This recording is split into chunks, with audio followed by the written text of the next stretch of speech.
दोस्तों, जयप्रकाश नाम का एक व्यक्ति होता है जिसकी उम्र लगभग 50 साल के करीब थी। यह गांव का जमींदार होता है। इसकी गांव में काफी चर्चा और रुतबा भी होता है। दोस्तों, जयप्रकाश किसी तरीके से अपने ही सगे बेटे की नई नवेली दुल्हन को अपने प्रेम जाल में फंसा लेता है और मौका देखकर उसके साथ गलत काम करने लगता है। वो इतने जोरदार तरीके से संबंध बनाता है कि वह अपनी बहू की हालत खराब कर देता है। उसकी बहू भी अपने ससुर का भरपूर साथ दे रही थी और चरम सुख का आनंद ले रही थी। उसे वह चरम सुख मिल रहा था जो उसके पति से पहले कभी नहीं मिला था। दोस्तों, इन दोनों का यह हवस का खेल लगभग 4 महीने तक चलता है, लेकिन 4 महीने के बाद इन दोनों के साथ कुछ ऐसा हो जाता है जिसकी किसी ने कल्पना भी नहीं की थी। कि आखिर ऐसा हुआ तो कैसे हुआ?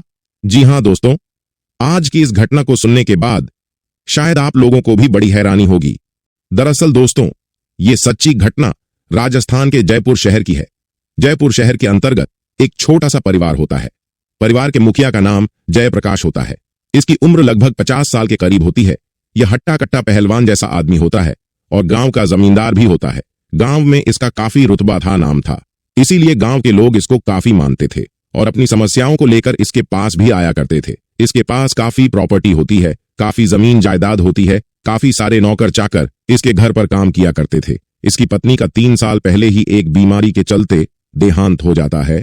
जयप्रकाश का एकलौता बेटा विनोद, जिसकी उम्र 25 साल के करीब होती है, विनोद ने अपनी पढ़ाई लिखाई खत्म कर ली थी और एक कंपनी में वह इंजीनियर का काम किया करता था। विनोद 25 साल का जवान हो चुका था, इसीलिए उसके पिता को उसकी शादी की चिंता सता रही थी। वह सोच रहे थे कि जितना जल्दी हो सके अपने बेटे की शादी कर दे। इसीलिए उन्होंने अपने कई दोस्तों से, रिश्तेदारों से कहा था कि वह अपने बेटे विनोद की शादी करना चाहते हैं।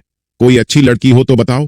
दोस्तों, इस तरीके से 2 महीने का समय गुजर जाता है। अब 2 महीने के बाद एक रिश्ता आता है। उस लड़की का नाम नीलम होता है। उसकी उम्र लगभग 20 साल के करीब थी। नीलम देखने में बहुत ही ज्यादा खूबसूरत थी। उसकी खूबसूरती पर हर कोई फिदा था, लेकिन नीलम किसी को भी भाव नहीं दिया करती थी। अब जयप्रकाश अपने बेटे को लेकर नीलम को देखने के लिए उसके घर पर पहुंच जाते हैं। अब थोड़ी देर के बाद जब नीलम जयप्रकाश के सामने आती है, जयप्रकाश जब नीलम को देखता है तो एक ही नजर में उसे पसंद कर लेता है और नीलम के माता पिता से कहता है कि तुम्हारी बेटी हमें पसंद है। अब जयप्रकाश अपनी जेब से 5000 रुपए निकालता है और नीलम के हाथ में रख देता है और उससे कहता है कि आज से तुम हमारी बहू हो। अब इन दोनों का रिश्ता पक्का हो जाता है और लगभग इस तरीके से 3 महीने का समय गुजर जाता है। 3 महीने के बाद वह दिन आ जाता है जब विनोद दूल्हा बनता है और बारात लेकर नीलम के घर पर पहुंच जाता है। फिर विनोद और नीलम की शादी होती है और विनोद नीलम को अपनी दुल्हन बनाकर अपने घर पर लेकर आ जाता है। अब नीलम अपने कमरे में बैठी हुई अपने पति विनोद के आने का इंतजार कर रही थी। रात के 11 बजे के करीब विनोद अपनी पत्नी के कमरे में चला जाता है। वह जब उसका घूंघट उठाता है तो उसे देखते ही खुश हो जाता है, क्योंकि उसकी पत्नी बहुत ही ज्यादा खूबसूरत थी। विनोद सोच रहा था कि आज तो ताबड़तोड़ तरीके से सुहागरात मनाएगा। पहले तो वह नीलम के साथ बातचीत करता है, नीलम से पूछताछ करता है, अपने बारे में बताता है। अब बातचीत में 1 घंटे का समय गुजर जाता है। फिर यह दोनों एक दूसरे के साथ सुहागरात मनाने की तैयारी करने लगते हैं। फिर विनोद जब नीलम के साथ सुहागरात मनाता है तो 2 मिनट के अंदर ही वह डिस्चार्ज हो जाता है और सो जाता है। अब नीलम सोच रही थी कि वह तो इस रात को एक यादगार रात बनाना चाहती थी, लेकिन मेरे पति ने तो मेरा साथ ही नहीं दिया है। अब वह यह भी सोच रही थी कि पहली रात है, इंसान के अंदर पहली रात में डर होता है। कहीं इसी वजह से तो 2 मिनट के अंदर डिस्चार्ज नहीं हो गया है, जिस वजह से उसने मेरा साथ नहीं दिया। अब नीलम इसी सोच विचार में सो जाती है और अगली रात के आने का इंतजार करने लगती है। फिर अगली रात जब आती है तो रात के 9 बजे के करीब नीलम अपने कमरे में बैठी हुई अपने पति के आने का इंतजार कर रही थी। फिर 9 बजे के करीब विनोद नीलम के कमरे में जाता है और जाकर सोने लगता है। फिर नीलम उससे कहती है कि तुम सो रहे हो, मैं चाहती हूं कि तुम मुझसे प्यार करो, मेरी ख्वाहिश को पूरा करो। कल हमारी सुहागरात थी, मैं चाहती थी कि इस रात को हम एक यादगार रात बनाएंगे, लेकिन तुमने मेरा साथ नहीं दिया और 2 मिनट के अंदर ही डिस्चार्ज होकर तुम सो गए। आखिर मेरी भी कुछ ख्वाहिशें हैं, मेरी भी शारीरिक जरूरतें हैं। अगर तुम यह सब पूरी नहीं करोगे तो फिर कौन करेगा? फिर विनोद उससे कहता है कि मुझे नींद आ रही है, मैं थका हुआ हूं, तुम भी सो जाओ, मैं भी सो रहा हूं। अब नीलम उसकी बात मान जाती है और वह भी सोने लगती है। दोस्तों, विनोद रोज कोई ना कोई बहाना बनाया करता था। वो नीलम से कहता था कि कभी मुझे नींद आ रही है, कभी मैं थका हुआ हूं, कभी मेरी तबीयत खराब है। अब इस तरीके से 7 दिन का समय गुजर जाता है। एक दिन रात के 10 बजे के करीब नीलम विनोद से लड़ने लगती है, उसको तरह तरह की बातें सुनाती हैं। और उससे कहती है कि तुम नामर्द हो, तुम्हारे बस की कुछ नहीं है, तुमने मेरी जिंदगी बर्बाद कर दी है, मैं कहीं की नहीं रही हूं। अगर मुझे पता होता कि तुम ऐसे हो तो मैं तुमसे शादी ही नहीं करती। अब यह सब बातें बाहर खड़ा हुआ जयप्रकाश सुन रहा था। अब नीलम अपने पति को तरह तरह की बातें सुना रही थी, उसको डांट रही थी, उस पर गुस्सा कर रही थी।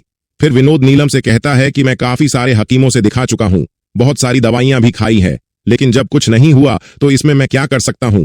फिर नीलम उसको बुरा भला कहकर बाहर आ जाती है, फिर किचन में जाती है और एक सब्जी उठाती है और वहीं पर उससे वह करने लगती है। तभी थोड़ी देर के बाद किचन में उसका ससुर जयप्रकाश आ जाता है और अपनी बहू को यह सब करते हुए जब देखता है तो उसके रोंगटे खड़े हो जाते हैं, वह दंग रह जाता है।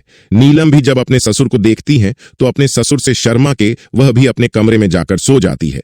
दोस्तों, फिर अगले दिन सुबह 9 बजे के करीब विनोद अपने ऑफिस के लिए तैयार होता है। उसकी पत्नी उसे टिफिन देती है और वह अपने ऑफिस के लिए चला जाता है। फिर नीलम किचन में जाती है और खाना पीना बनाने लगती है। तभी थोड़ी देर के बाद जयप्रकाश आता है और एक जगह बैठ जाता है और अपने नौकर से कहता है कि तुम मेरे सर की मालिश करो। फिर उसका नौकर उसके सर की मालिश करने लगता है। तभी जयप्रकाश अपने नौकर से नीलम को सुना सुनाकर तरह तरह की अश्लील बातें करने लगता है। वह अपने नौकर से कहता है कि जब हम जवान थे हमारे अंदर बहुत ताकत थी, बहुत जोश था, जिसको भी हम एक बार जकड़ लेते थे तो उसे छोड़ते नहीं थे। जिसकी भी हमने ख्वाहिश पूरी करते थे वह बार बार अपनी ख्वाहिश पूरी करने के लिए आया करती थी। नीलम जब अपने ससुर की इस तरह की बातें सुनती है तो वह हंसने लगती है। तभी थोड़ी देर के बाद जयप्रकाश अपने नौकर से कहता है कि तुम थैला उठाओ और मार्केट चले जाओ और मार्केट से कुछ सब्जियां लेकर आ जाओ। फिर उसका नौकर मार्केट चला जाता है। तभी थोड़ी देर के बाद जयप्रकाश अपनी बहू नीलम से कहता है कि बहू, मेरे सर में थोड़ा दर्द हो रहा है, तुम मेरे सर की मालिश कर दो। फिर नीलम अपने ससुर के पास आती है और तेल से अपने ससुर के सर की मालिश करने लगती है। जयप्रकाश को काफी आनंद आ रहा था, उसे काफी उत्तेजना हो रही थी। वह धीरे धीरे करके नीलम के नजदीक आ रहा था और नीलम भी उसका कोई विरोध नहीं कर रही थी। अब जयप्रकाश का हिम्मत बढ़ चुका था और एक ही झटके में अपनी बहू को अपने आगोश में ले लेता है, उसे बाहों में भर लेता है और उसे गोद में उठाकर बेडरूम में लेकर चला जाता है। अच्छा, नीलम तो चाहती थी कि उसका ससुर उसके साथ कुछ करे, इसीलिए नीलम कोई विरोध नहीं कर रही थी। अब बेडरूम में जाकर इन दोनों का हवस का खेल चालू हो जाता है। अब इस तरीके से दोस्तों जब 2 घंटे गुजर जाते हैं तो फिर यह दोनों अलग हो जाते हैं। अब इन दोनों को जब भी मौका मिलता था यह एक दूसरे के साथ इसी तरीके से गलत काम किया करते थे। दोस्तों, अब नीलम को अपने ससुर से संबंध बनाते बनाते लगभग 4 महीने का समय गुजर जाता है।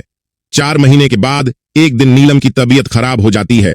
उसकी तबीयत इतनी खराब होती है कि उसे उल्टियां लगने लगती हैं और उल्टियां रुकने का नाम नहीं लेती है। तभी उसके पास उसका पति विनोद आता है और अपनी पत्नी से कहता है कि तुम ठीक हो, तुम्हारी तबीयत तो ठीक है। फिर नीलम उसे कहती है कि मेरी तबीयत खराब है और मुझे दवाई की जरूरत है। तभी विनोद पास के ही एक हॉस्पिटल जाता है और वहां से एक लेडी डॉक्टर को बुलाकर घर ले आता है।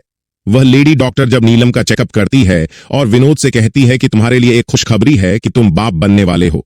अब विनोद जब उस लेडी डॉक्टर की बात सुनता है तो दंग रह जाता है, उसके होश उड़ जाते हैं और यह सोचने लगता है कि मैं तो अपनी पत्नी के साथ कुछ किया ही नहीं है, तो वह प्रेग्नेंट कैसे हो सकती है।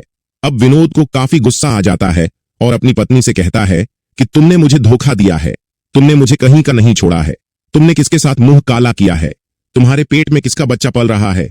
अब वो अपनी पत्नी को बुरा भला कहता है और तरह तरह की बातें सुनाने लगता है और जब बात हद से ज्यादा बढ़ जाती है तभी जयप्रकाश अपने बेटे से कहता है कि तुम जानना चाहते हो कि इसके पेट में किसका बच्चा पल रहा है, तो मैं तुमको बताता हूं।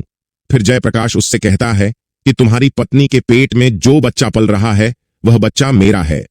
दोस्तों, विनोद अपने पिता की यह बात सुनता है तो दंग रह जाता है और अपने पिता से कहता है कि मेरी पत्नी ने तो मुझे धोखा दिया ही है और साथ में तुमने भी मुझे धोखा दिया है, तुमने मेरी जिंदगी बर्बाद कर दी है, मुझे कहीं का नहीं छोड़ा है, मैं तुम दोनों को छोड़ूंगा नहीं और पुलिस में जाकर रिपोर्ट कर दूंगा।